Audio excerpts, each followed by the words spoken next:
comigo, abre a palavra de Deus, que está lá, em 1 Coríntios, capítulo 1, versículo 26.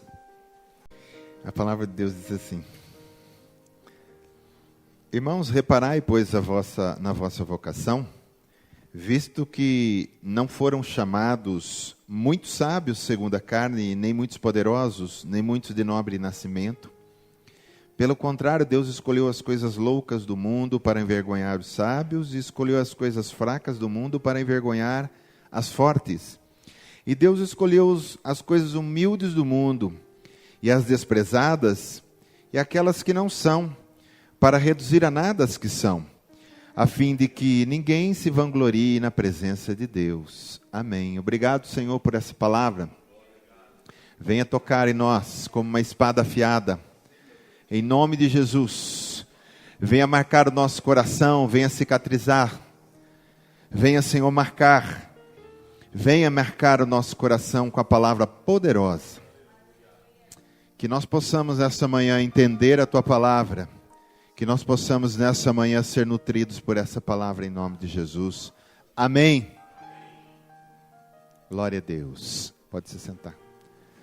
Oh, Deus maravilhoso. Eu quero que você... não precisa abrir não, eu vou ler para você. Sofonias 3,19, se quiser acompanhar, mas não vai dar tempo.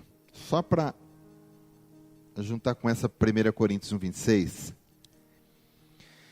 E Sofonias 3,19 vai falar da futura Jerusalém restaurada, no milênio onde Cristo virá reinar, e ele diz assim: Eis que naquele tempo procederei contra todos os que te afligem, salvarei os que cocheiam, e recolherei os que foram expulsos, e farei deles um louvor e um nome em toda a terra em que sofrerem vergonha, ignomínia. Amém? Então, essas palavras que eu acabei de ler para você, elas vêm nos colocar que Deus, Ele tem um interesse pelas pessoas imperfeitas, pelas pessoas com seus defeitos. No Coríntios nós vemos aqui que Deus vai buscar as coisas fracas, vai buscar as coisas que não são, vai buscar aqueles que não têm valor. Aqui no Sofonia nós vamos ver que Ele vai salvar os que cocheiam, os que manqueiam, os que têm defeitos. E vai recolher os que foram expulsos, aqueles que não têm mais lugar, aqueles que foram jogados para fora, foram expulsos. E aí Deus fala assim: farei deles um louvor e um nome em toda a terra em que sofrerem vergonha. Então louvor no lugar da vergonha. Deus busca aqueles que são imperfeitos. Deus está com esse propósito no coração. Jesus, quando veio, Ele deixou bem claro lá, quando Ele estava com Zaqueu, e Ele diz bem no finalzinho, onde as pessoas estavam criticando Ele por querer salvar e Zaqueu, por estar na casa de Zaqueu, que era um ladrão. Ele diz: eu vim buscar o perdido, eu vim buscar aquele que ninguém quer, eu vim buscar aquele que está sendo rejeitado. Então Deus está em busca do imperfeito.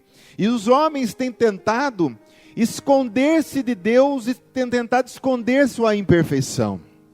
E a gente não consegue esconder nada de Deus, amém? A gente pode enganar nós mesmos, mas a Deus a gente não engana. Quando Adão pecou, ele se escondeu de Deus, mas não tem como esconder de Deus. Deus foi lá atrás dele. Adão, onde você está? Eu sei que você já ficou imperfeito por causa do pecado, você já caiu, mas eu quero você, eu quero cuidar, eu quero restaurar, eu quero trazer de volta, Adão, você no estado que você estava, né? Então Deus estava buscando. A gente vê assim, que muitas pessoas, por elas serem imperfeitas, e muitas não se aceitam, né? E elas tem uma dificuldade, às vezes, de se desenvolver no mundo na espiritualidade, se desenvolver na casa de Deus, porque elas não aceitam as suas imperfeições. Então, muitas, por causa da sua imperfeição, ela exterioriza aquilo que está dentro. Então, ela começa a se arrumar mal, fica largada, muitos já começam a já nem tomar banho mais, né? Outras fazem o contrário. Outras, para esconder a sua imperfeição, elas se vestem muito bem, se postam muito bem, falam muito bem e tentam com coisas exteriores encobrir aquilo que está dentro. E às vezes, falando de nós, povo de Deus, até pessoas se mostrando super espirituais para esconder os seus defeitos. Querido, nós temos defeitos, amém? Nós temos que aceitar, não é aceitar no sentido de não querer mudar, não é isso que eu estou dizendo, mas temos que reconhecer que eu tenho defeito. E eu preciso ser mudado. E tenho que enxergar que Deus está interessado em mim com os meus defeitos para mudar a minha vida. Amém? Glória a Deus. E eu quero citar alguns exemplos aqui. Não há nada melhor do que a gente pegar exemplos, né, histórias da Bíblia, para a gente ver como que Deus se interessa por aquilo que é imperfeito. Deus escolheu como pai de uma nação e como o pai da fé, Abraão. Mas eu não quero falar de Abraão, eu quero falar do filho dele, ou melhor, do neto dele, que se chama Jacó. Amém? Fala comigo, Abraão, Isaac e Jacó. Então eu quero falar de Jacó. Jacó, quando ele nasceu em segundo lugar, né? Ele era irmão gêmeo com Esaú. E o nome Jacó significa suplantador, aquele que pisoteia a terra. É nesse sentido, de suplantar, mas não enganador. A palavra suplantador não significa enganador, tá? Muito embora ele tenha esse defeito. Mas nós vemos que ele tinha esse defeito. E ele, para conquistar primogenitura e a bênção do pai quando estava para morrer, ele enganou, ele se vestiu com peles, né, de cabrito, se eu não me engano, não lembro lá qual era o animal, e ele ficou todo peludo para que o pai, que era cego, abençoasse ele, achando que era Esaú que era todo peludo, e ele não era. Então ele tinha um defeito de mentir. Agora, como que Deus vai rejeitar? Deus se interessou por ele, porque ele fazia parte, Abraão, Isaac e Jacó, ele estava na linhagem. E Deus diz assim, não, eu me interesso por Jacó. E Deus começou a tratar com a vida de Jacó. Né? Não é o caso agora falar para onde ele foi, mas eu quero passar rapidinho. Ele fugiu depois que o seu irmão quis matá-lo, porque ele tinha roubado a primogenitura, a bênção. E ele foi lá com seu tio Labão. Lá ele foi curado da mentira, né? Porque o tio Labão dele também mentiu para ele, enganou ele, então ele experimentou do mesmo veneno, né, para ele ver quanto que é bom, né, ser enganado, ser passado para trás, mas não é esse o caso. Eu quero contar agora quando Jacó estava voltando. E Jacó vinha voltando porque ele tinha no coração, depois que ele foi tratado lá, que ele precisava, querido, se reconciliar com seu irmão. Ele queria o perdão do seu irmão, mesmo correndo o risco, né, de ser morto, mas ele queria consertar tudo isso. Mas aí quando ele chega ali no Val de Jaboque, ele passa suas mulheres, ele passa todos os servos, os animais, ele fica sozinho. E ali Deus trata com ele. A Bíblia diz que a noite toda ele lutou com um homem, que na realidade era um anjo, que na realidade era Deus. Porque a Bíblia diz que ele lutou com Deus, né? E ao amanhecer do dia, o anjo que estava ali, que era o próprio Senhor Jesus, não conhecido como Jesus, tocou na coxa dele. E ele ficou com uma coxa manca. Né? A partir daquele dia ele ficou manco. E ele agarrou no anjo e disse, você não vai daqui se você não me abençoar.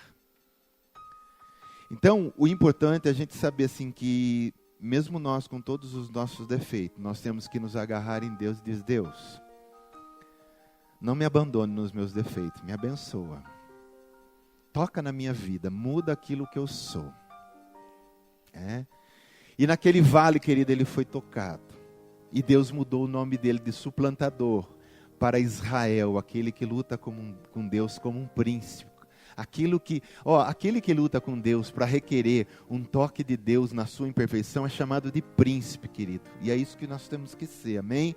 Só que Jacó saiu dali, a partir daquele dia mancando. E acho que todo mundo, quando ele saiu dali, não sabia que ele não mancava. Todo mundo começou a perguntar, por que você está mancando? Ele diz, Deus me abençoou. E até o seu irmão, quando depois ele encontrou, o abraçou e o irmão viu mancando, com certeza não está narrado, meu irmão disse, o que aconteceu contigo que tu está mancando?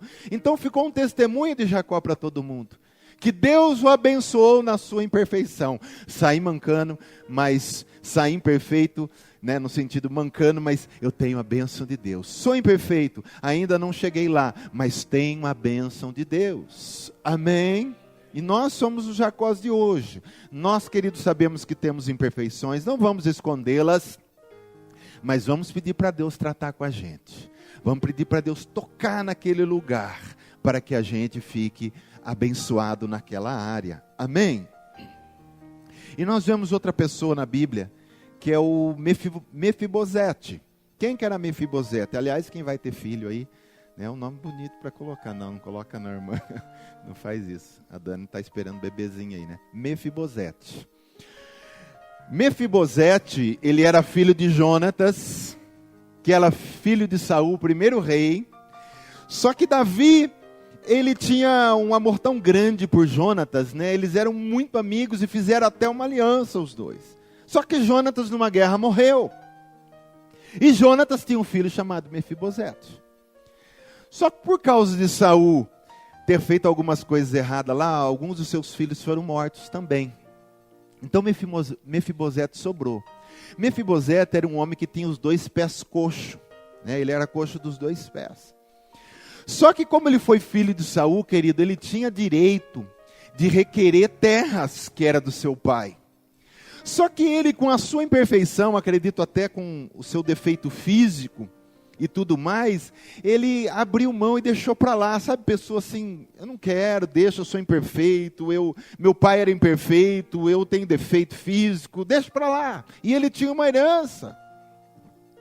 Mas Davi, o homem, segundo o coração de Deus, um homem abençoado, um dia ele estava no reino e ele diz assim para Ziba lá, ele diz, tem alguém da casa de Saul, porque ele fala casa de Saul, porque ele tem uma aliança com Jonatas, né? Então sempre falava às vezes o nome do pai.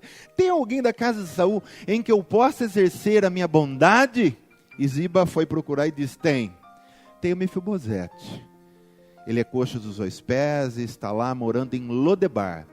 Lodebar, olha que interessante, né? Lodebar era uma cidade insignificante, uma pessoa que se achava insignificante, morando numa cidade insignificante.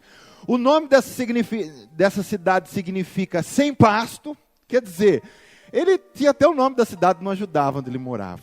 Mas olha que interessante, o rei se interessou por ele e disse, traga ele aqui. Ele, quando pediu para trazer, ele achou até que ia ser morto, né? Mas quando chegou lá, o rei disse para ele assim, olha, eu quero exercer bondade para a tua vida. Eu vou te dar todas as terras do seu pai, porque ele era rei, ele fazia o que quisesse. Mesmo que fosse direito, o rei poderia não dar, mas ele diz, eu estou dando para você as terras do seu pai. Ele disse, quem sou eu, rei, para tu exercer bondade comigo? Eu sou como um cão morto, né? Então ele via toda a sua imperfeição, mas não conseguia enxergar alguém que podia amá-lo e abençoá-lo. E a bênção não para aí, o rei diz assim, todos os dias você vai almoçar comigo. Olha que interessante, você vai comer à mesa comigo. Que honra, querido. Quem comia à mesa com o rei só eram pessoas importantíssimas, generais, pessoas de alto calão. Ele vai achar um cara que está morando numa cidade chamada Sem Pasto, coxo, que estava lá deprimido, depressivo, e traz ele para comer à mesa com ele, diz, até o fim da tua vida, você vai comer comigo à mesa. E diz que que o rei o abençoou até o fim da sua vida. Ele foi restituído com as suas coisas e comia com o rei. Mudou-se de um lugar chamado Sem Pasto para Jerusalém, a cidade da paz. Agora, isso aí é um repetitivo do que acontece no mundo espiritual. Por causa da aliança que o Pai tem com o Filho, Jesus, Ele nos chama também para sentar à mesa e comer com Ele. E dizer todos os dias da sua vida, eu te abençoarei. É como se Deus estivesse olhando para nós dizendo, olha, eu sei que vocês moram no mundo Lodebar, no mundo sem pasto, um mundo que não tem jeito, um mundo que não tem nada para vocês. Eu sei que vocês são coxos, eu sei que vocês são imperfeitos, eu sei que vocês são pó. A palavra que nós lemos agora de pouco, de Sofonias, disse isso, ele procura os que cocheiam, mas ele diz, mesmo assim, eu quero vocês assentado à mesa comigo? Por causa da aliança que eu tenho com Jesus, o meu filho que morreu por vocês. Amém? Então, querido, nós precisamos liberar para o Senhor. Porque tem muitas pessoas que desistem da caminhada, ou mesmo vindo para a igreja, desistem de querer melhorar e buscar mais, porque dizem assim, eu não tenho jeito, eu tenho defeito. Mas Deus se interessa pelos imperfeitos. Ele diz, se você é imperfeito, é em você que eu estou interessado. Mas eu não sou nada. Ele diz, mas é o nada que eu quero. Porque Deus só pode mostrar a sua glória no nada, sim ou não? Deus só pode mostrar a sua perfeição no imperfeito. E é por isso que Ele se interessa por esse. Porque se tiver alguém que se acha que é todo poderoso, alguém que se acha no sentido assim, eu sei tudo, eu tenho muita unção, o cara se acha, Deus diz, nesse eu não posso manifestar, porque ele já tem isso em si mesmo. Ele está se achando, embora ninguém não é nada, amém? Mesmo achando que é. Nós só somos o que somos, por causa da misericórdia de Deus. Glória a Deus. E eu não sou nada melhor do que você, porque eu estou nesse púlpito pregando, querido. Talvez você seja bem melhor que eu até diante de Deus. Mas é assim, Deus chama, Deus toca, Deus quer o imperfeito, Deus quer mudar o imperfeito. É claro que hoje tem uma teologia aí que confunde um pouco a cabeça, né? Ela é um pouco incompleta, onde diz assim, e não pode julgar, deixa que venham as pessoas do jeito que está, e tem que amar elas assim, olha, receber as pessoas do jeito que elas são, amém, receber ela com seus pecados, amém, e lá isso não é nem responsabilidade nossa, é responsabilidade de Deus. Deus recebe do jeito que está, mas Ele não aceita que você fique do jeito que você está, qualquer pessoa. Se ele vem roubando, então ele pode continuar roubando, você não pode julgar. Não, Deus não quer assim, Deus quer os imperfeitos, porque Ele sabe que Ele pode mudar os imperfeitos. Amém? Ele sabe que Ele quer para isso. É que nem aquele homem que ia passando na frente de uma casa, ele viu uma árvore muito grande, derrubada, seca, no quintal do homem, e disse, o que você vai fazer com essa árvore? Diz, eu vou jogar, eu vou queimar, alguém passar aí, eu vou pôr num caminhão e levar embora. Ele falou, posso levar a sua árvore? Ele, pode. E esse homem levou a árvore, aquela árvore seca.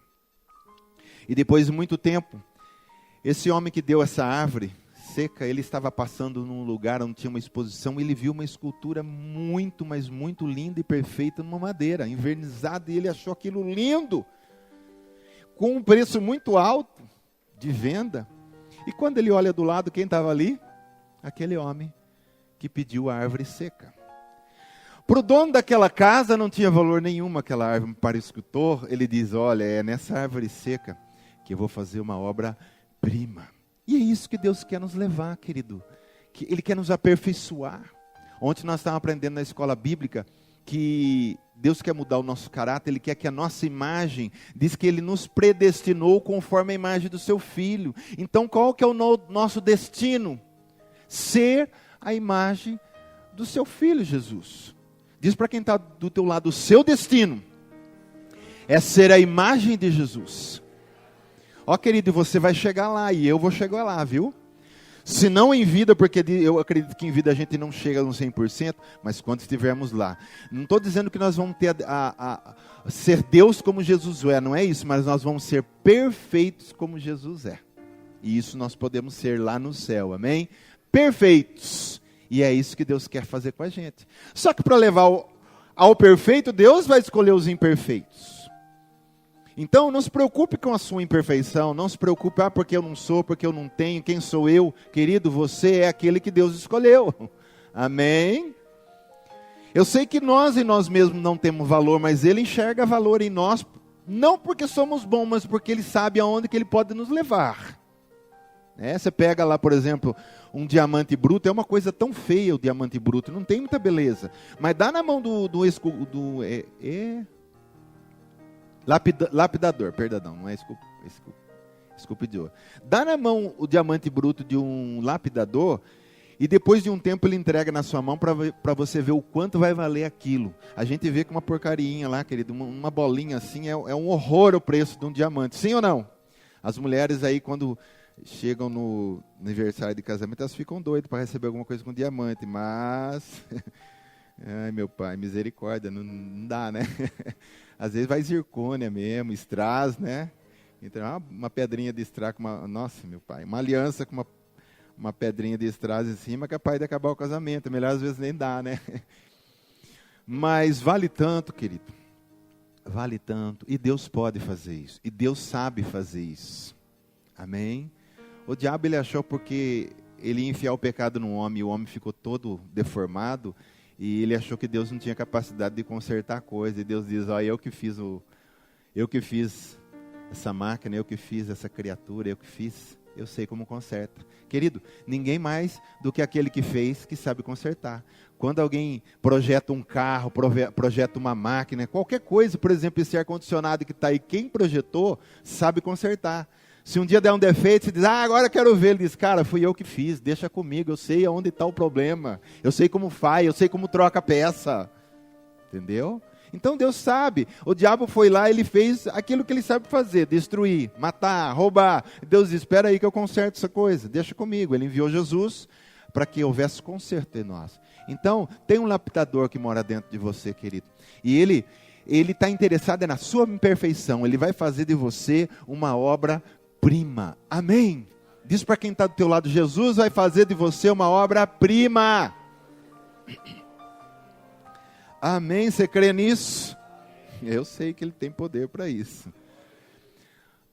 Outra pessoa que nós vemos. Aquele relógio está certo? É isso mesmo? É, né? Nossa. Outra pessoa que nós vemos aqui, querida, é Gideão. Eu poderia citar um monte, mas eu quero citar alguns só para a gente entender. Estava lá Israel, era época de juiz, e os midianitas, todas as vezes que Israel plantava, os midianitas vinham roubar. Pensou, querido, você planta, cuida, na hora de colher vem o outro lá e colhe. Oxe, isso deveria dar uma raiva neles, né? Estavam assim, por quê? Eles estavam, o povo, em pecado, e Deus permitiu, né, não é que Deus mandou, Deus permitiu, porque tinha legalidade para ele. Então o inimigo ia lá e roubava. Por isso que é importante a gente não permanecer em pecado. A gente pode de vez em quando pecar, mas permanecer no pecado, jamais. Se a gente permanecer em pecado, querido, acontece a mesma coisa. O midianita vem para roubar tantas coisas nossas. Então vamos acertar a nossa vida. Mas não é disso que eu quero falar. Aí um anjo aparece para ele, eu creio também que esse anjo do Senhor era o próprio Jesus, e diz assim para ele: homem, varão valente. Chama ele de valente, né? Acho que ele achou estranho. Falou, esse anjo está com problema. Esse anjo deve ter bebido muito vinho. Como que ele é homem valente, querido? Se ele nem homem de guerra era. E ele diz assim, o anjo chega primeiro. Por isso que eu falo, Deus, querido, quando nos dá uma palavra, Ele nunca dá uma palavra assim, você não vale nada, você não presta.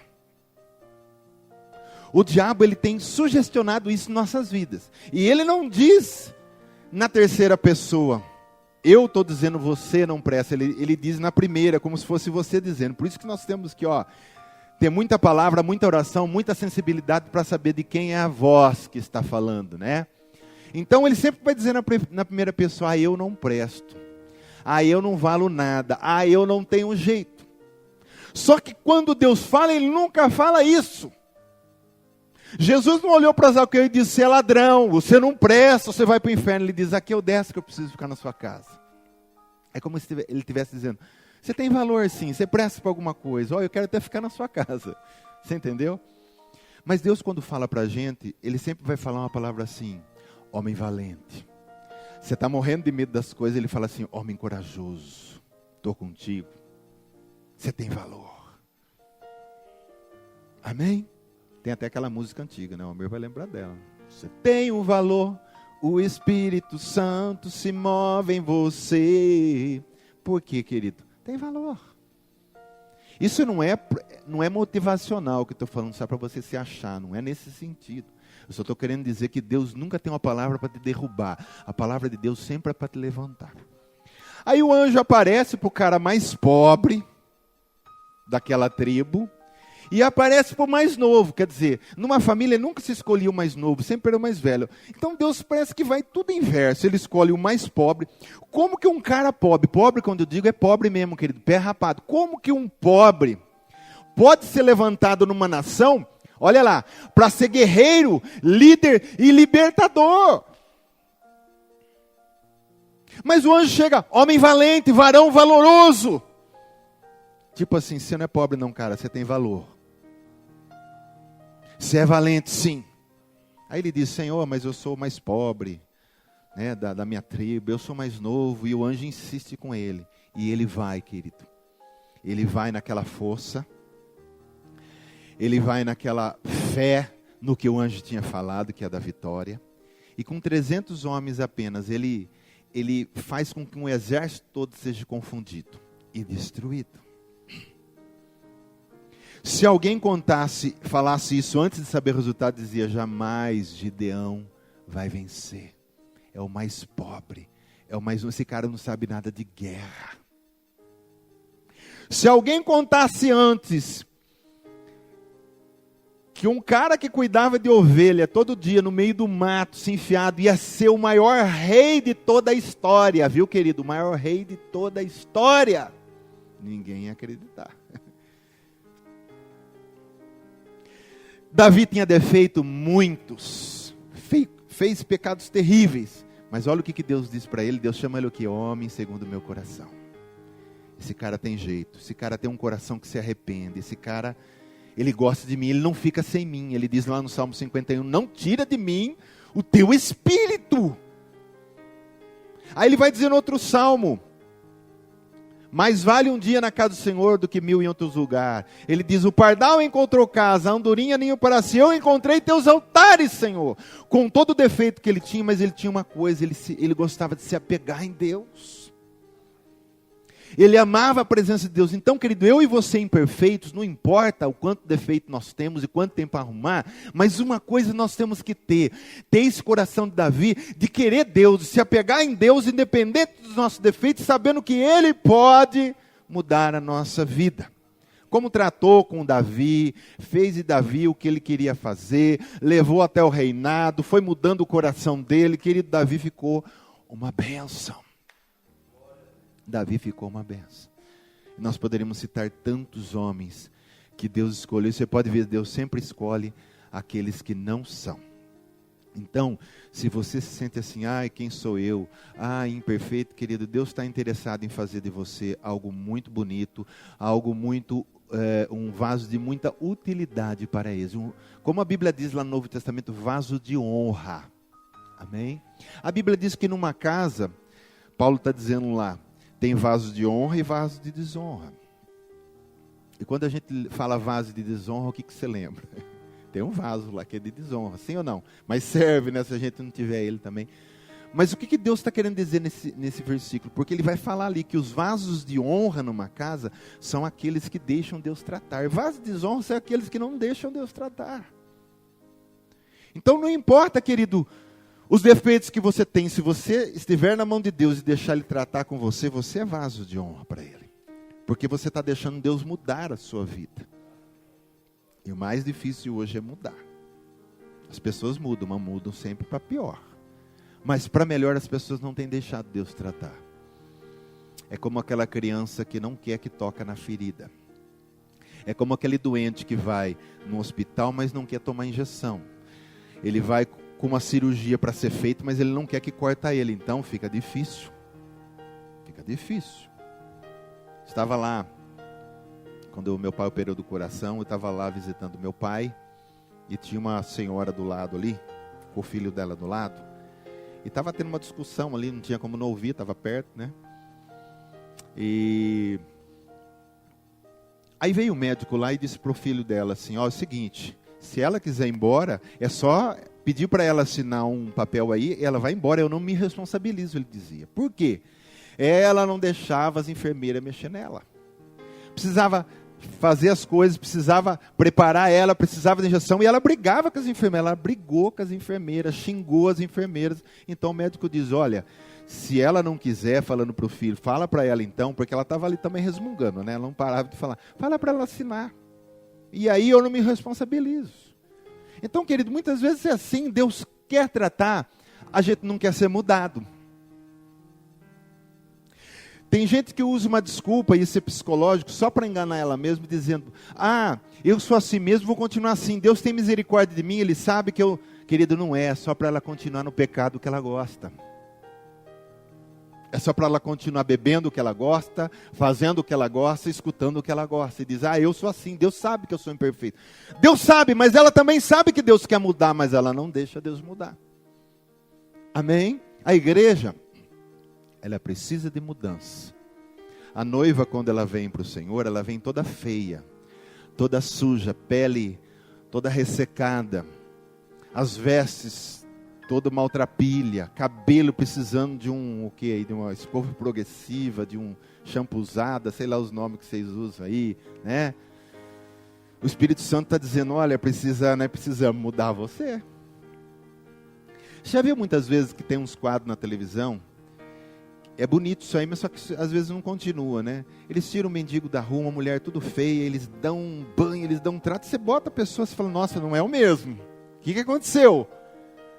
Só que depois o cara volta para a rua, e ele continua na mesma vida, daqui 1 mês, 2 meses, você vai lá, ele está mais feio do que ele já estava. Então tem que deixar ser tratado e continuar sendo tratado. A noiva, ela vem toda, querido, mal cheirosa, ela vem precisando de um trato geral. O Espírito Santo diz assim, deixa comigo. Eu sou expert em transformar coisas que não têm forma em alguma coisa. Ele estava pairando sobre as águas, né, no abismo, a terra sem forma e vazia, o Espírito Santo só lá esperando a vez dele. Deixa comigo. O Pai vai falar o verbo, né, através do verbo que é Jesus, mas eu vou transformar tudo isso aqui, e essa beleza que a gente vê hoje que o homem está destruindo, que é a terra. Mas o Espírito Santo agora não está mais preocupado com a terra ele já fez o que tinha que fazer, ele tem que fazer em nós.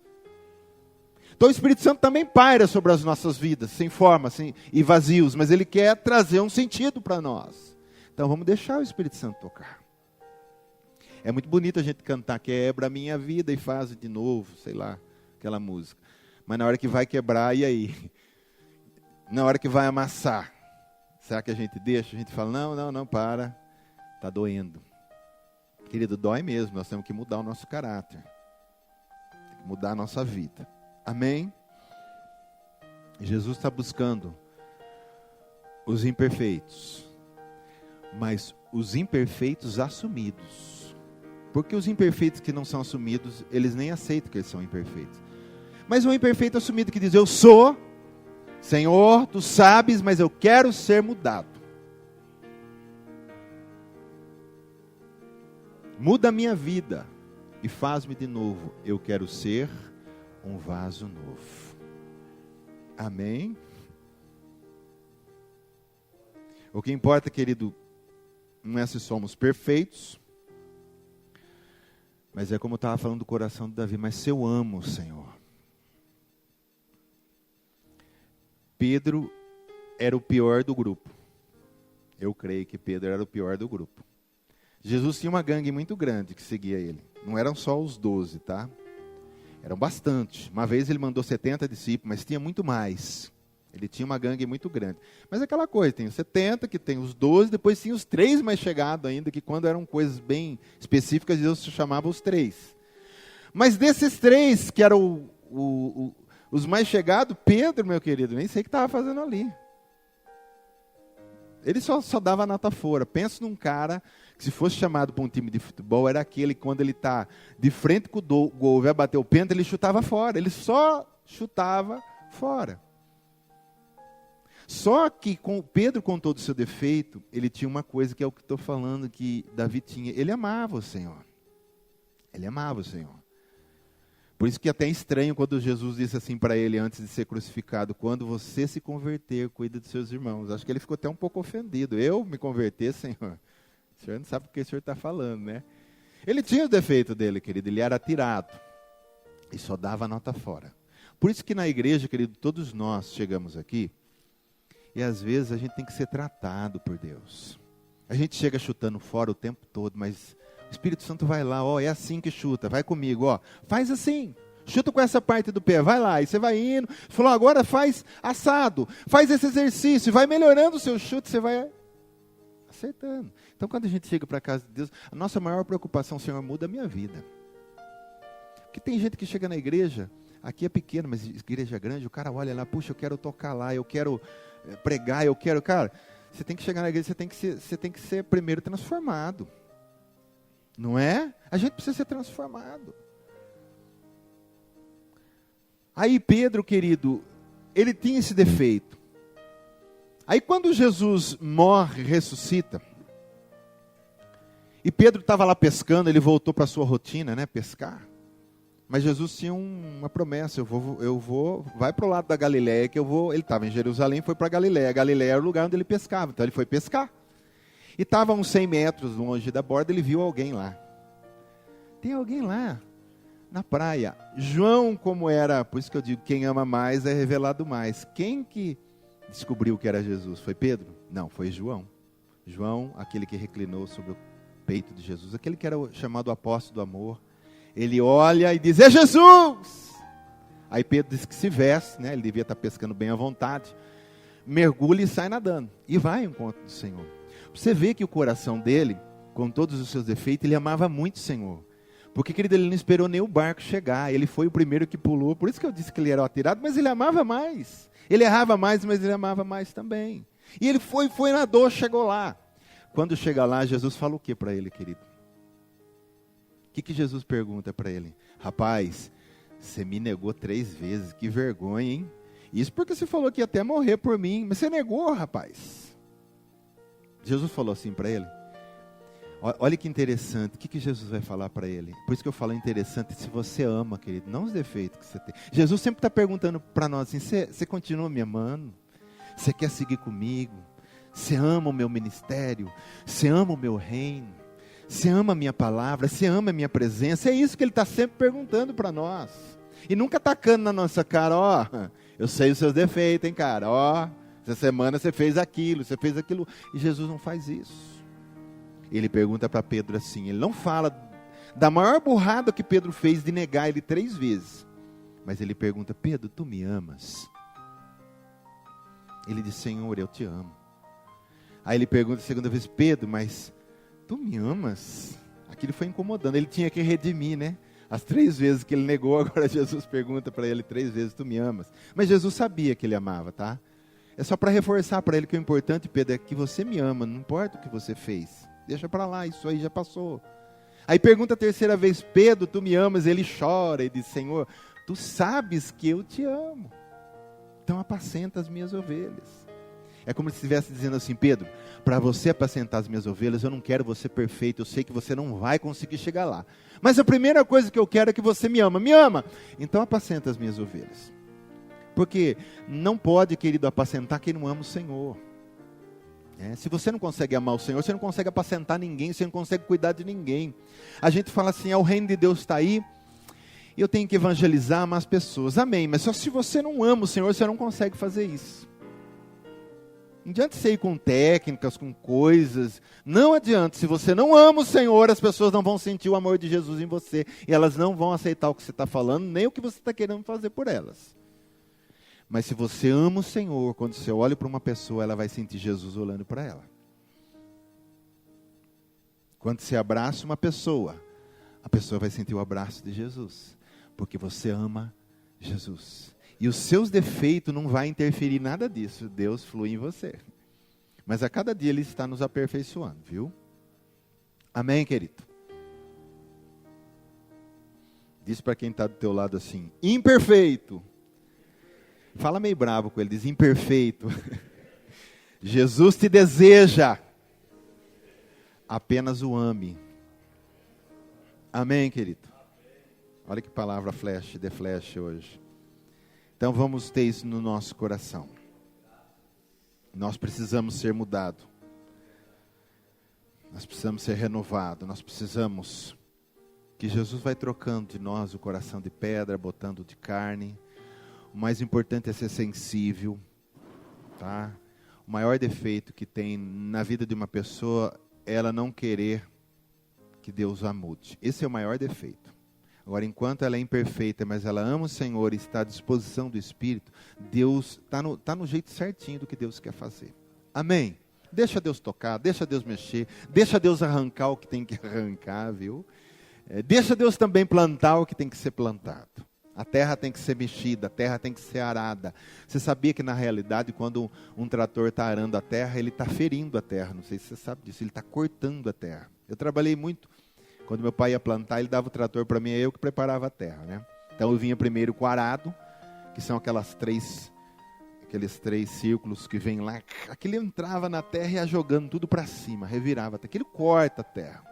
Precisa cortar. Que a terra está batida, você não vai conseguir plantar nada. Tem muito mato. Então a semente não vai vir ali do que a gente quer plantar. Então a gente cortava. E depois não parava aí. Depois de toda a terra arada, aí a gente colocava, chamava de picador. Que era um negócio muito grande, cheio de rodinhas pequenininhas. A gente passava em cima para a terra ficar bem moidinha, bem fareladinha. Aí a gente ia e plantava. E os frutos que Deus quer colher em você, precisará muito, querido, precisa picar, e a gente não pode deixar, Senhor, não corta não. Ah, mas vai doer um pouquinho, querido. A mãe, quando vai ter o bebê, cadê a Natália, né? Natália está até querendo ter outro já logo, ela disse. Já vem outro aí. Ela sabe que vai ter dor, mas a vontade de fazer nascer aquela criança, para pegar ela no colo pela primeira vez, é tão grande, que você, na hora, faz tudo o que você tem que fazer. Entendeu? Então precisa nascer muita coisa em nós. Tem muita coisa sendo gerada, né? Que vai chegar a hora de nascer, então dói. Mas é preciso.